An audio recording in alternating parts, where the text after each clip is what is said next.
Hello students, welcome back to session 16 of linear transformation classes. So first let us take up another important concept, say quadratic forms. Here we consider real quadratic forms. So if V is a real inner product space, means inner product space over a real field, and if A is a real symmetric transformation on V. So here A to be considered as matrix as well as the transformation itself. Okay, because there is a one-to-one correspondence between the set of matrices and the set of linear transformations. Therefore, I may treat T as a matrix as well as T as a transformation. Okay. So now the real valued function denoted by Q of V defined on the vector inner product space V by Q of V is equal to inner product of A of V comma V. In Q of V is equal to inner product of A of V comma V is called the quadratic form associated with the transformation A or associated with the matrix A. The real valued function Q of V defined by this is called the quadratic form associated with the matrix A. Now, two real symmetric matrices A and B are said to be congruent. Two real symmetric matrices A and B are said to be congruent if there is an invertible real matrix T or non-singular real matrix T such that B can be written as TA T dash. TA TT. T dash or TT represents the transpose of T. Okay. B can be written as T into A into T transpose, where T is the non-singular transformation. Note that the above relation is congruent to is an equivalence relation. For example, so I can show that it is reflexive because A is congruent to A, as A can be written as I transpose, where I is the unit matrix. So I into A is A and A into I transpose is I itself. So it gives A is equal to I transpose, where I is the invertible matrix. And symmetric condition. Suppose A is related to B. If A is related to B, then by definition, then there exists a invertible matrix C such that B is equal to CA C transpose, or this is equal to, this implies A is equal to, because C is invertible, I can take C to this side or multiply throughout by C inverse on the left and C transpose inverse on the right. You can see that A is equal to C inverse B into C transpose whole inverse, or C inverse into B into C inverse whole transpose. Okay. Now I'll put D is equal to C inverse. Then you can find that A will be equal to D transpose. This implies that B is congruent to A. Now if A is congruent to B, then B is congruent to A. Third condition, transitive relation. Suppose, look here, A is congruent to B and B is congruent to C. Now A is congruent to B implies there exists an invertible matrix C such that B can be written as CA C transpose, and B is congruent to C implies there exists an invertible matrix or transformation D such that C can be written as DB D transpose. Now you consider C is equal to DB D transpose. Now D into, substitute the value of B here, CA C transpose into D transpose. This can be written as D into C into A into C transpose into D transpose can be written as D into C whole transpose. Therefore, D into C is again an invertible element. Therefore, A is congruent to C. Therefore, the relation is congruent to is an equivalence relation.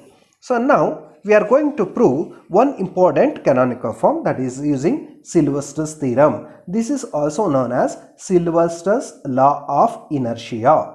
Sylvester's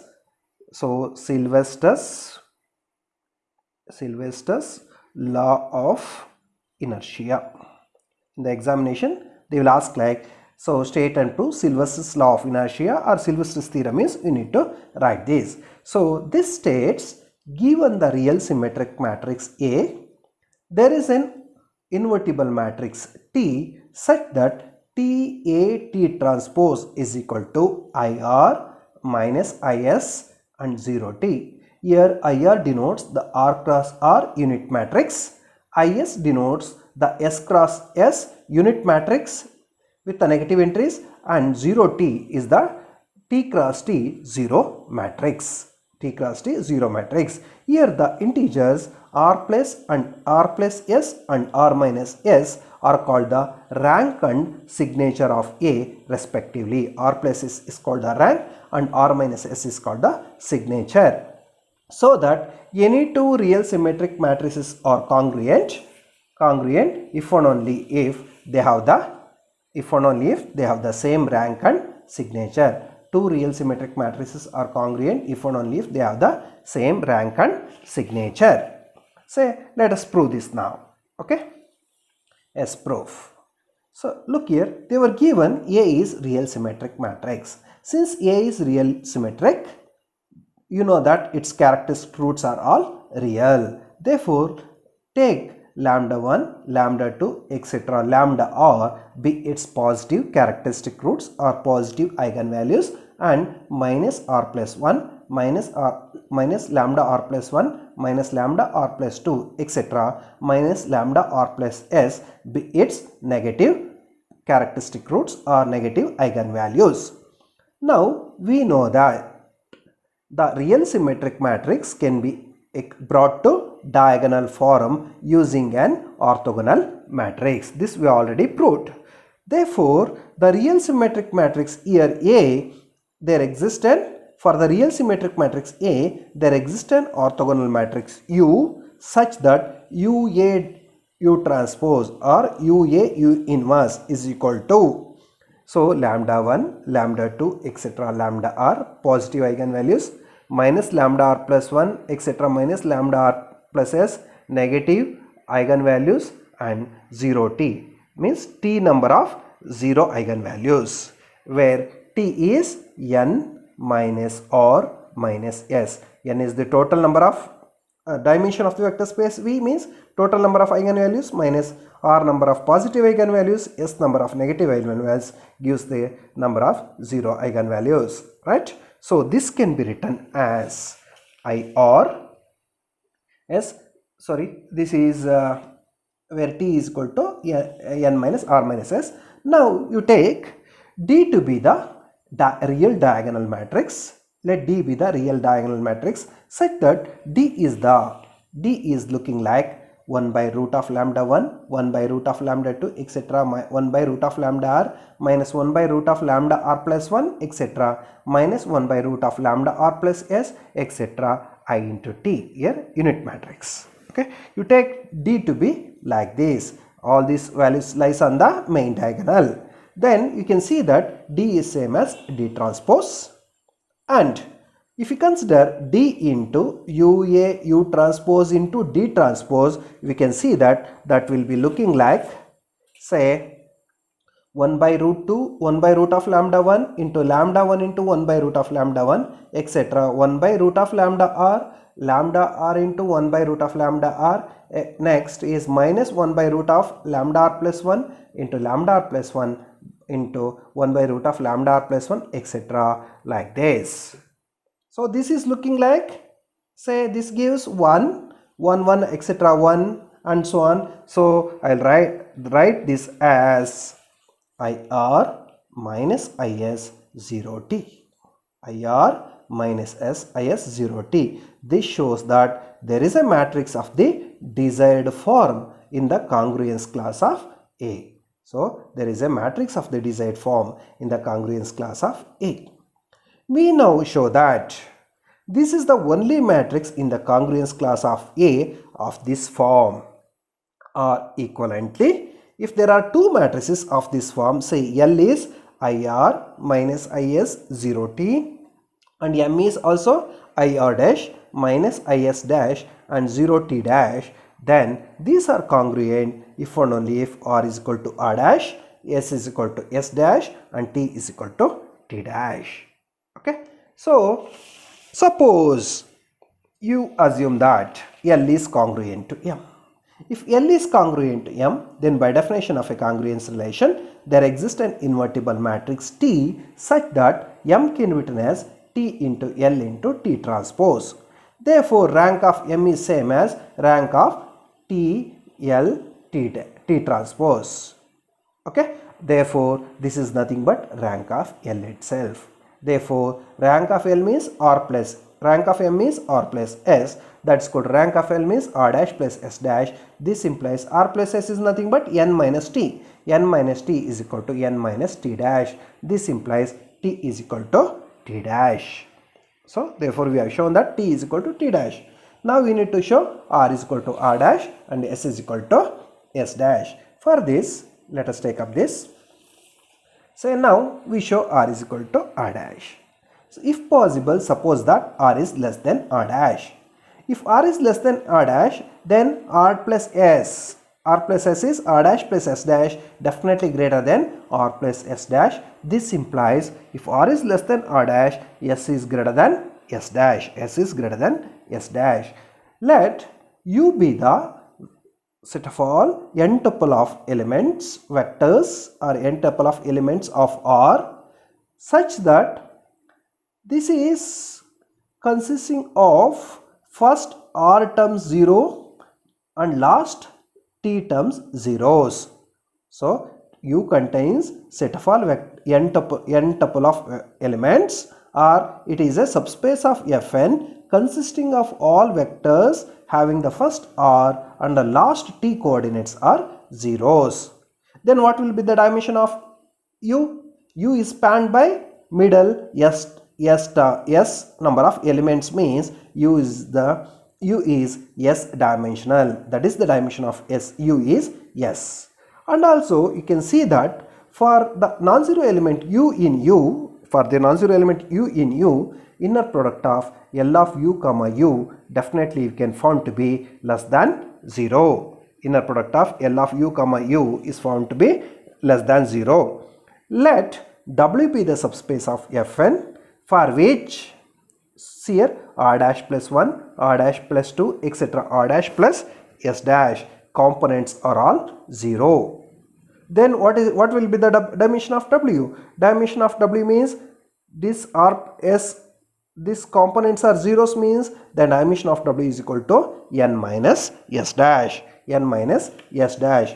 And also for non-zero element W in W, T into L of W comma T of W is definitely non-negative for all elements, and also N is greater than or equal to dimension of U plus T of W.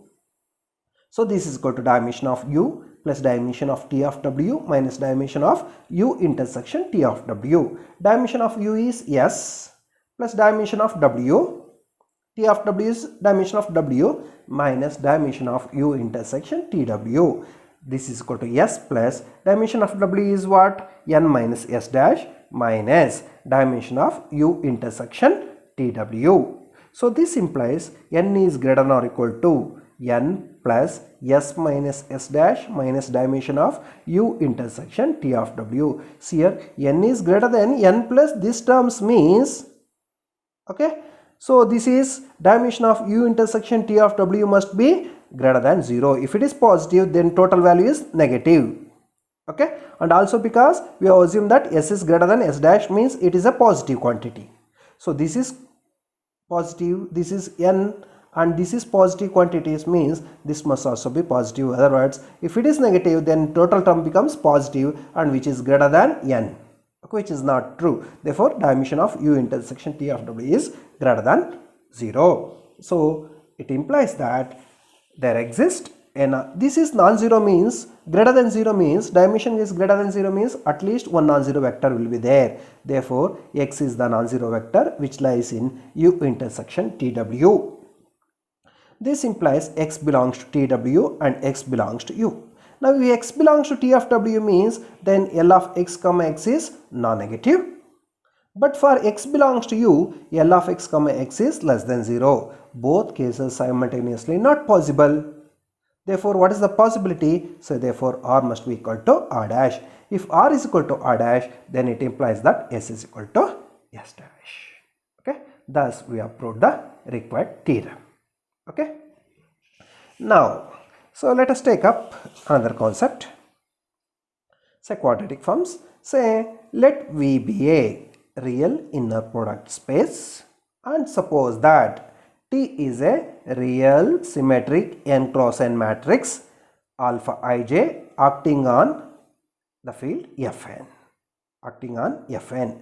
Define the inner product on Fn by inner product of any two elements delta comma gamma is delta 1 gamma 1, delta 2 gamma 2, etc. delta n gamma n.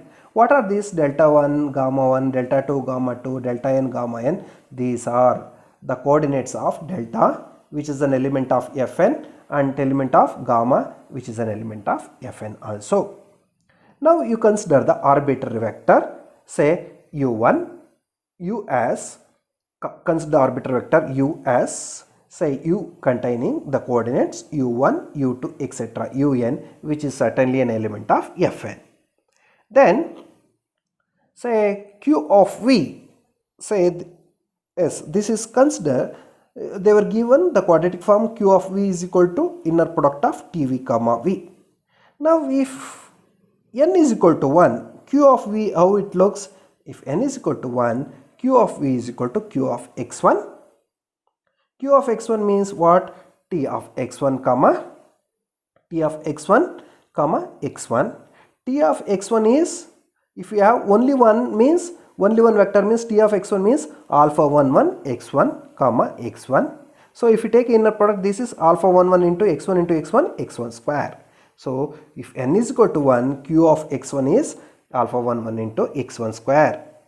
If q of, say, look here, q, if n is equal to 2, then qv is equal to q of, so quadratic form 2 means here x1 x2. So this is T of x1 x2 comma x1 x2.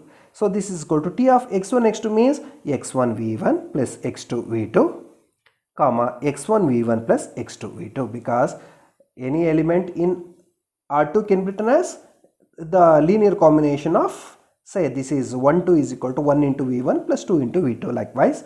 So T of x1 v1 plus x2 v2, this is x1 x2 can be written as x1 v1 plus x2 v2. You expand this inner product, you can see this, see that, say this will be, say this will be q of x1 square into T of v1 comma v1 plus x2 square into T of v2 comma v2 plus x1 x2 into T of v1 v2 and x2 into x1 into T of v2 comma v1. So this is equal to,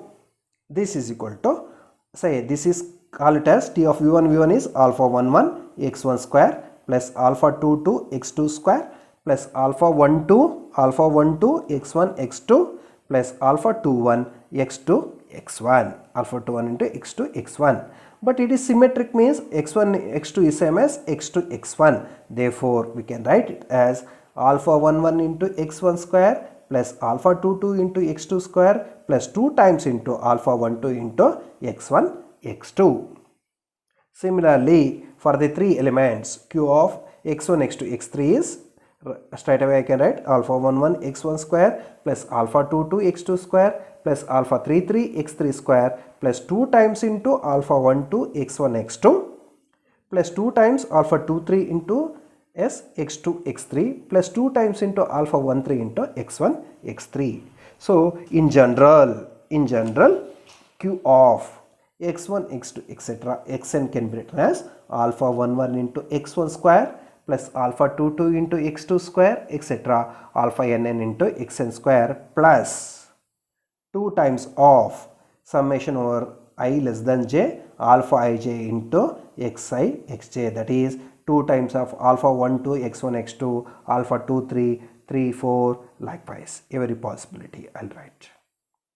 So on the other hand, if you given any quadratic form in n variables like this above, yes, with real coefficients gamma ij, we can clearly realize it as an quadratic form associated with real symmetric matrix C is equal to gamma ij. This is the matrix C. C is the matrix with entries gamma ij. Okay, so this is the basic thing. So using this, now we are going to find the rank and signature of the given quadratic form. Okay, so the examples are here like looking like, say, find the rank and signature of the following quadratic form, which is x1 square plus 2 times x1 x2 plus x2 square. This is the given quadratic form, or they will give in the examination like x square plus 2 times xy plus y square. Both are the same.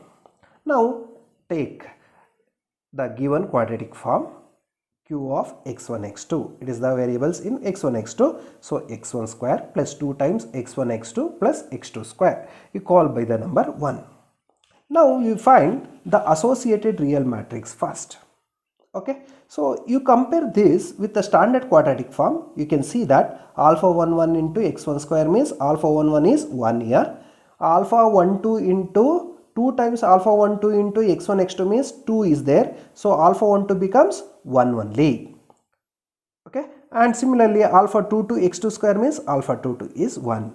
Therefore, the associated real symmetric matrix is A with entries alpha 1 1, alpha 1 2, alpha 1 2, 2 1 is same as 1 2 into alpha 2 2. Alpha 1 1 is 1, alpha 1 2 is 1, alpha 1 2 1 is again 1, alpha 2 2 is 1. Now you consider the determinant of A minus lambda I, that will be equal to 0. So you can see that this value is lambda I square minus 2 times lambda I is 0, or lambda if we taken common, lambda into 2 lambda minus 2 is 0. So this implies either lambda is 0 or lambda is equal to 2. These are the eigenvalues. Okay, let the first eigenvalue lambda 1 is equal to 0 and the second eigenvalue lambda 2 is equal to 2. Now the obtained matrix A is a real symmetric matrix. Therefore, according to the theorem, there exists an unitary matrix, orthogonal matrix U such that UA U transpose contains lambda is on the main diagonal. There are only two eigenvalues, lambda 1, lambda 2. So I will write lambda 1 as 2, 1, first biggest eigenvalue 2 and the next eigenvalue 0. I will write on the main diagonal. So as in the theorem, let D be the real diagonal matrix such that D is equal to 1 by root of lambda 1, 1 by root of lambda 2. Here lambda 2 is 0. Therefore, the last matrix we have to take to be 1.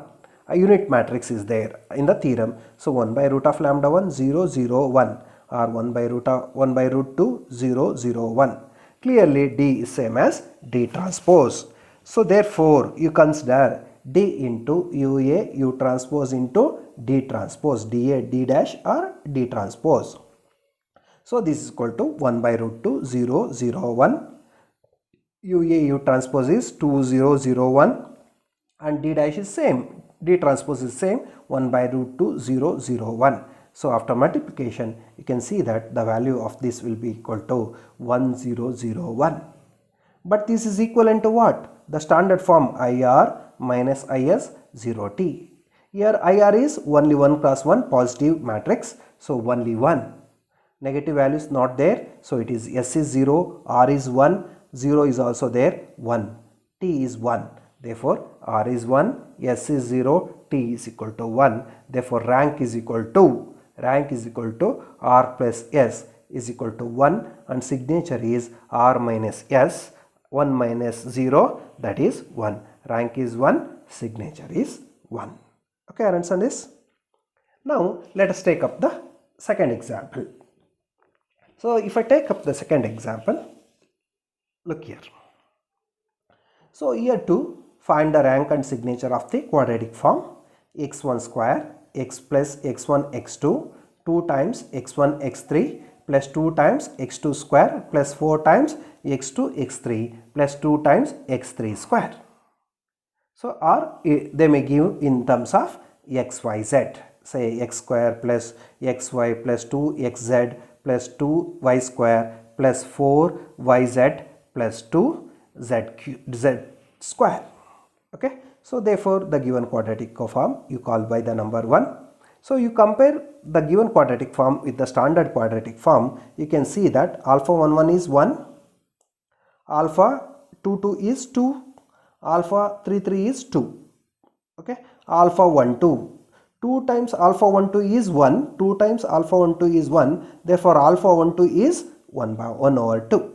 Similarly alpha 2 3 is 2. Alpha 1 3 is also 1. Therefore the real symmetric matrix is, say A is alpha 1 1, alpha 1 2, alpha 1 3, alpha 2 1, 2 2, 2 3. So 3 1, 3 2, 3 3. So this is same as alpha 2 3 same as alpha 3 2. So we should write alpha 2 3 or 3 2 on same. So this is 1, 1 by 2, 1, 1 by 2, 2, 2, 1, 2, 2. Definitely it is a real symmetric matrix. Now you consider determinant of A minus lambda I is equal to 0. So if you evaluate the determinant, you can see that it gives the characteristic polynomial to be 4 lambda cube minus 20 lambda square plus 11 lambda plus 2 is equal to 0. Now it's a cubic equation. So we solve this equation by the method of inspection, or we will find the roots using the methods of inspection. Here we are not interested in the exact value of a root, we are interested in the nature of the roots, whether these eigenvalues are positive or negative or zeros. Only we are interested in, that's why we solve this by methods of inspection. So now I will put lambda is equal to 0, then P of lambda becomes 2, which is a positive. And I will put lambda is equal to minus 1, then we can see that P of lambda gives minus 33, which is negative. There is a change of sign between lambda is equal to 0 and lambda is equal to minus 1. Therefore, we infer that there is a one negative root between minus 1 and 0. One root we got, another two root we need to find it out. So therefore there is a negative root between minus 1 and 0. Next, again for lambda is equal to 0, P of lambda is 2, which is positive, and I will put lambda is equal to 1. Then you can see that P of lambda becomes minus 3, means there is a change of sign between lambda is equal to 0 and lambda is equal to 1. Therefore, you can declare that there is a one positive root between 0 and 1. Okay, and for lambda is equal to 2, P of lambda is minus 24, which is negative.